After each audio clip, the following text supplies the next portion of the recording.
When HOA Karen started stealing electricity from my property to charge her Tesla, she crossed a line she didn't even realize existed. What she saw as a harmless convenience quickly turned into a costly mistake, one that taught her a lesson she wouldn't soon forget. It started off small. Karen, my next-door neighbor and self-appointed enforcer of the HOA rules, began occasionally plugging her Tesla into an exterior outlet on my property. At first, I let it go. I figured it wasn't worth the drama over a few kilowatts. But it didn't stop. Soon, it became routine. Every time her battery was low, she'd sneak over, plug in, and drain power from my home, without permission and without a second thought. I'm not a confrontational person, and I'm certainly not stingy, but there's a difference between being kind and being taken advantage of. I asked her politely to stop, told her that if she wanted to charge her car, she needed to do it on her own dime. But instead of apologizing, she rolled her eyes and called me petty.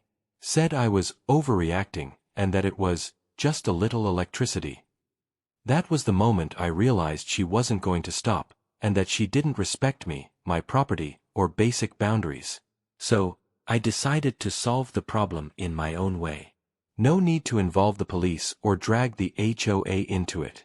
What I had planned would speak louder than any complaint ever could. I installed a surge-triggered device to the outlet she'd been using. Nothing dangerous, just enough to overload the onboard charging system.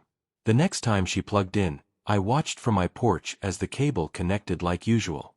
No alarms. No immediate sign of damage. But I knew what was coming. Later that night, she drove off.